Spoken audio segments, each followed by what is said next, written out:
Now from the news team that's covering the Carolinas, this is Channel 9 Eyewitness News at 5. Tonight, a Charlotte mother filled with loss. He still did not deserve to be shot and killed at school. Channel 9 is there as the Butler High student charged with killing her son faced a judge. Gentlemen in the gallery. Tonight at 5, our extensive coverage continues. How the shooting has CMS taking a fresh look at security. The effort to find out where that 16-year-old suspect got that gun. And the message from the victim's father repeated by so many parents touched by school violence. What do we do to address this gun problem and save our children? He's barely old enough to drive. Now this teen is facing a future behind bars after police say he shot and killed a classmate at Butler High School. Channel 9 was inside the courtroom when he faced a judge this afternoon. The suspect was emotional and his parents left in tears. And breaking in just the past 45 minutes, Channel 9 obtained a new arrest affidavit. It provides brand new information about what might have led up to the shooting. While the superintendent pointed to bullying, this affidavit, written by a police officer after interviewing a suspect, Gaston County, pointed more to a teenage fight. He says it started as a fight among several boys at Harris Teeter, and then text message taunting after that. He said he brought his gun to school for protection. Now, the teenager who was shot and killed at Butler High School yesterday, Bobby McKeithen, was not involved in that first fight. But the affidavit says that he punched Cuffey in the side of the face on Monday morning, and then Gaston shot him in retaliation. Eyewitness News reporter Mark Becker is continuing our team coverage from the Mecklenburg County Courthouse. Mark?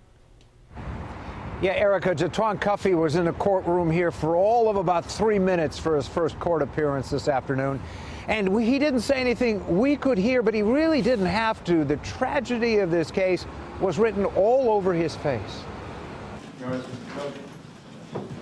Looking nervous and afraid and every bit of just 16 years old, Gaston County walked into a courtroom perhaps for the first time in his life.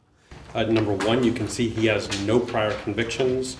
Either misdemeanors or felonies. Joel Edelman, a public defender, told Judge David Strickland Cuffey had never been in any kind of trouble before. Cuffey's parents were in the courtroom and left without commenting, but later Edelman said there is reason to believe he'd been bullied before he allegedly shot 16-year-old Bobby McKeithen yesterday.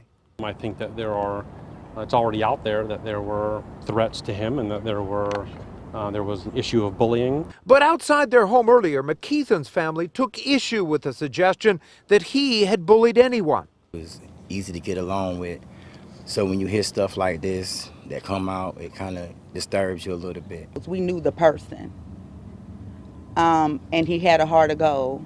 Standing together this morning, McKeithen's father and mother said they're hurt by the narrative on social media that he had invited trouble by bullying Cuffey, and they spoke to the pain and loss that no parent should have to endure. A child shouldn't have been able to walk in with a gun and be able to shoot my baby just shoot him in his side and kill him. That should never happen. Gaston's family had hoped that he would be able to get out of jail on bond sometime soon, but the judge refused to consider that option today. He'll have another shot in another 8 days or so. Reporting live outside the Mecklenburg County Courthouse, Mark Becker, Channel 9 Eyewitness News. Thank you, Mark. Breaking in just the past 2 hours, police confirmed that the gun used in that school shooting had been stolen from Gaston County. But what's not clear is how a 16-year-old ended up with that weapon. Eyewitness News anchor Allison Lottis has spent hours with federal agents who track illegal and stolen weapons. And Allison, can you share a little bit more about what exactly goes into those investigations? I can, Erica. Anytime police find a weapon at a crime scene and they want to know who that gun belongs to, who legally owns it, they call the ATF and request a trace. Because there is no national database of gun sales or records in America, the process to trace that weapon is not simple. Last month, I traveled to Martinsburg, West Virginia, to the ATF's National Gun Tracing Center, where that search is conducted. Police provide agents with the gun's make, model, and serial number, and with that information, agents contact the gun maker to find the wholesaler. From the wholesaler, they track down the gun shop that sold sold that weapon. Every time a gun shop sells a firearm, they have to fill out a form called a 4473. It contains the buyer's personal information and information about their background check. Identifying the legal owner is a crucial piece of evidence for police. We know tonight the trace of the gun used at Butler High School shows it was stolen from a vehicle in Gaston County, but Matthews police tell me they're trying to figure out how it ended up in Gaston County's hands. Scott? Allison, thank you. Now, in the aftermath of that shooting, Butler High School has now canceled JV and varsity football games this week.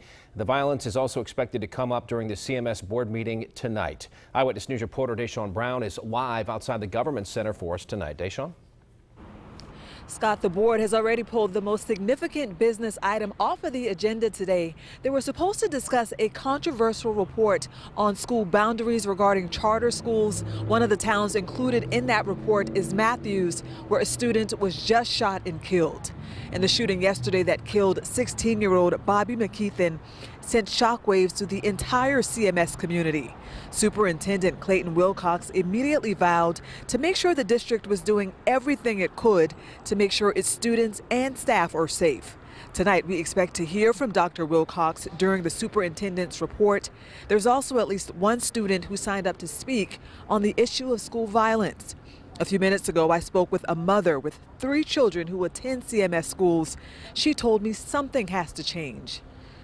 How many kids do we have to lose before they realize that we need more security? And the report on school boundaries has now been moved to November 7th, including Matthews. The other 3 towns that were included in that report were Huntersville, Cornelius, and Mint Hill. Reporting live outside of the Government Center, Deshaun Brown, Channel 9 Eyewitness News.